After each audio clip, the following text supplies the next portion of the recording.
Le gouvernement des États-Unis rachète sa propre dette à un rythme record.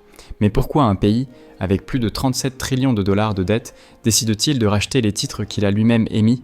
Aujourd'hui, vous allez comprendre ce qui sous-tend ce mouvement et comment il peut affecter la valeur du dollar, l'inflation mondiale et par conséquent votre patrimoine, sur la base de données officielles du Trésor américain et d'analyses de marché. Si vous souhaitez comprendre la logique réelle derrière les décisions qui façonnent le système financier mondial, abonnez-vous dès maintenant à la chaîne, aimez la vidéo et commençons. Le gouvernement des États-Unis est en train de racheter ses propres titres de dette. Concrètement, le Trésor américain se rend sur le marché et rachète les obligations qu'il a lui-même émises des années auparavant. Cela ne doit pas être confondu avec l'impression de l'argent par la Réserve fédérale. La Fed contrôle les taux d'intérêt, régule les banques et met en œuvre des politiques monétaires. En revanche, le Trésor est le département du gouvernement. Il collecte des impôts, paie des retraites, des salaires et exécute le budget approuvé par le Congrès. Ce sont des entités différentes, avec des objectifs distincts. Alors, pourquoi le Trésor rachète-t-il sa propre dette ? Et plus important encore, pourquoi le fait-il maintenant, après une décennie, sans recourir à ce type d'opération ?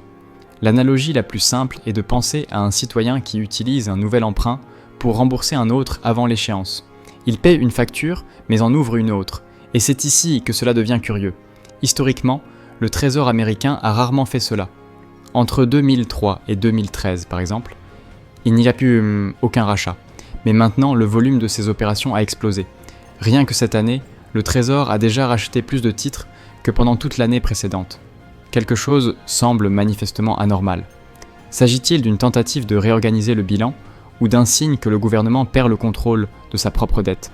Ces questions ne sont pas seulement théoriques, elles touchent au cœur du système financier mondial.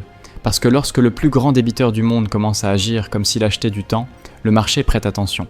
Mais pourquoi un gouvernement qui doit déjà des trillions agirait-il ainsi maintenant ? C'est ici que le jeu commence à devenir vraiment intéressant. Aujourd'hui, la dette totale des États-Unis dépasse 37 trillions de dollars. C'est un chiffre presque impossible à visualiser, mais qui augmente chaque jour et à un rythme de plus en plus accéléré. Rien que pour cette année fiscale, le déficit a déjà dépassé 1,6 milliard de dollars. En d'autres mots, le gouvernement perçoit une somme énorme en impôts, mais dépense néanmoins beaucoup plus que ce qu'il reçoit. La différence entre ce qu'il perçoit et ce qu'il dépense est couverte par de nouveaux emprunts. Et ces emprunts prennent la forme des célèbres bons du Trésor américain. Ces bons sont, en pratique, des promesses de paiement. Lorsque quelqu'un achète un bon, il prête de l'argent au gouvernement en échange d'intérêts futurs. Et jusqu'à un certain point, cela est normal. Presque tous les pays font de même. Le problème réside dans la taille et la rapidité avec lesquelles la dette américaine augmente. Le rythme actuel d'endettement est tel que le gouvernement doit constamment émettre de nouveaux bons simplement pour rembourser les anciens, ce qui se transforme en un cycle vicieux. Désormais, avec les taux d'intérêt les plus élevés depuis des années, ce cycle est devenu encore plus coûteux. Les bons de 20 ou 30 ans ont des coûts d'intérêt considérablement plus élevés. Pour alléger le budget, le Trésor tente d'échanger une partie de cette dette à long terme contre des dettes à court terme. Des titres qui arrivent à expiration dans 3, 6 ou 12 mois et qui paient des intérêts légèrement inférieurs. À première vue, cela semble être un coup intelligent. Remplacer une dette coûteuse par une dette moins chère, cela semble intelligent au premier abord. Mais il y a un détail qui change tout, et que presque personne ne remarque. Les dettes à court terme arrivent à expiration rapidement, et doivent être renouvelées en permanence. Si les taux recommencent à augmenter, le coût de ce roulement peut exploser du jour au lendemain, et pratiquement sans avertissement. Et c'est exactement ce que de nombreux économistes commencent à percevoir dans les coulisses de Washington. Mais que se passerait-il si cette stratégie n'était pas simplement une erreur technique, mais plutôt un signe de quelque chose de plus profond, peut-être même de désespoir ? Le point central que presque personne ne mentionne est le suivant. Le gouvernement américain ne règle pas sa dette avec de l'argent qu'il aurait. Il s'endette encore plus pour racheter ce qu'il devait déjà. Cela semble confus, c'est comme payer votre hypothèque avec une carte de crédit. Soulagement immédiat, mais une bombe à retardement financière prête à exploser. Cette stratégie de transformer une dette longue en une dette courte crée un problème structurel. Chaque titre à court terme arrive à échéance rapidement et doit être renouvelé. Cela signifie que le Trésor américain devra refinancer une part énorme de sa dette plusieurs fois par an. Tout changement soudain des taux d'intérêt peut provoquer un véritable choc fiscal. Si le coût du crédit augmente, le gouvernement devra payer encore plus cher pour se financer. Et ce coût supplémentaire pèse sur le budget fédéral, déjà sous pression en raison des dépenses liées à la défense, à la sécurité sociale et à la santé. Mais le danger n'est pas seulement financier, il est aussi psychologique. Lorsqu'un gouvernement doit racheter sa propre dette pour montrer sa force, l'effet peut être inverse.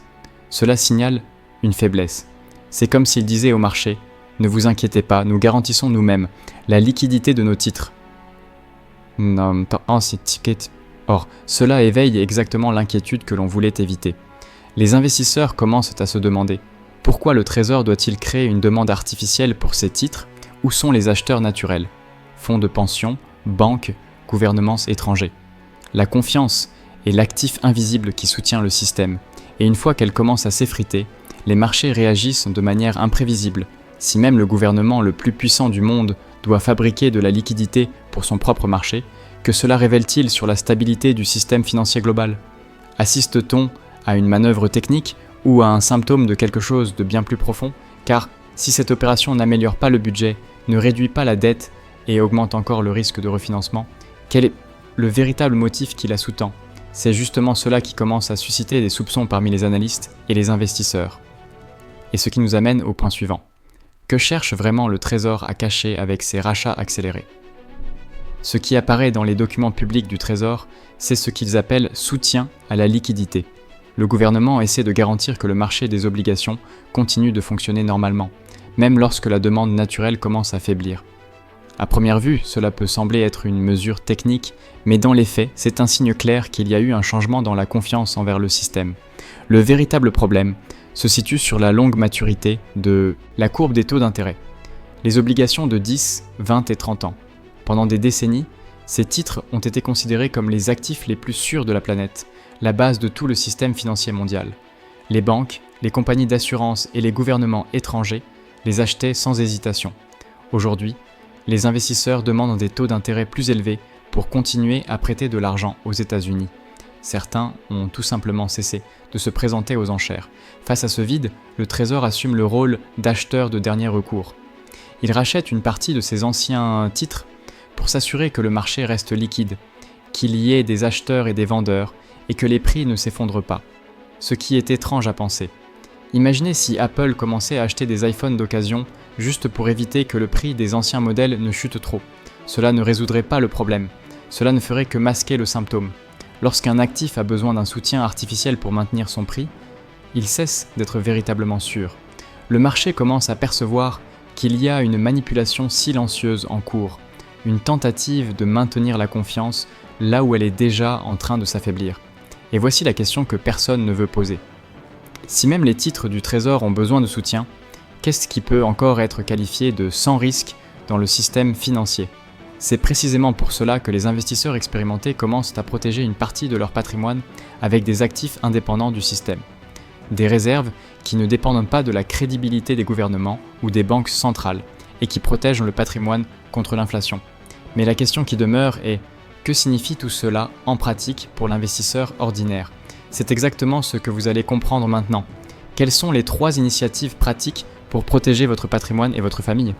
Le premier impact visible de cette politique de rachat est l'augmentation de la volatilité. Les taux d'intérêt fluctuent plus fortement, le taux de change réagit avec incertitude et le dollar, qui pendant des décennies a été synonyme de stabilité, commence à subir une pression graduelle à long terme. Lorsque le plus grand émetteur de dette de la planète commence à refinancer sa propre obligation à court terme, le marché perçoit le risque inhérent et les investisseurs avertis le savent. Là où il y a de l'instabilité, il y a aussi des opportunités, mais seulement pour ceux qui se préparent. Alors comment l'investisseur intelligent se protège-t-il dans un tel scénario, sans sombrer dans l'alarmisme, mais aussi sans rester exposé ? Une partie du portefeuille doit être orientée vers des actifs qui préservent la valeur réelle, comme l'or et l'argent, surtout en période de perte de confiance envers les monnaies fiduciaires.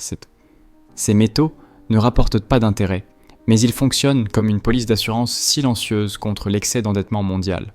Un autre composant de plus en plus pris en compte est le Bitcoin. Il est devenu une réserve numérique de valeur précisément parce qu'il ne dépend pas des gouvernements, des banques centrales ou des émissions de dette.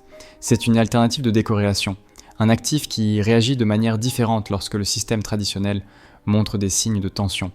Il est évident que le prix peut fluctuer, mais c'est cette indépendance qui le rend pertinent comme protection partielle dans le cadre d'une stratégie globale.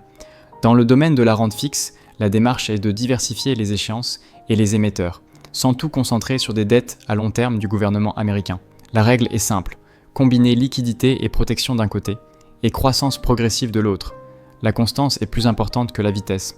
Pour revenir à nos recommandations, pensez que ces rachats du trésor n'annoncent pas un effondrement immédiat, mais exposent un système qui dépend de plus en plus de la confiance pour fonctionner. Et la confiance est toujours le premier maillon à se rompre lorsque la logique commence à échouer. Mais avant de conclure, il y a une dernière leçon qui doit être dite, et qui résume tout ce mouvement en un seul message. Le Trésor américain n'achète pas de la stabilité, il achète du temps. Chaque rachat de dette repousse le problème, mais ne le résout pas. Lorsque le plus grand débiteur du monde doit soutenir son propre marché, ce n'est pas une démonstration de force, c'est un signal d'alerte. Et ce n'est pas le seul pays à avoir des problèmes de dette publique, c'est un problème mondial. Et si vous voulez comprendre ce qui peut se passer maintenant à cause de cela, regardez cette vidéo qui apparaît sur votre écran. Nous nous voyons là-bas.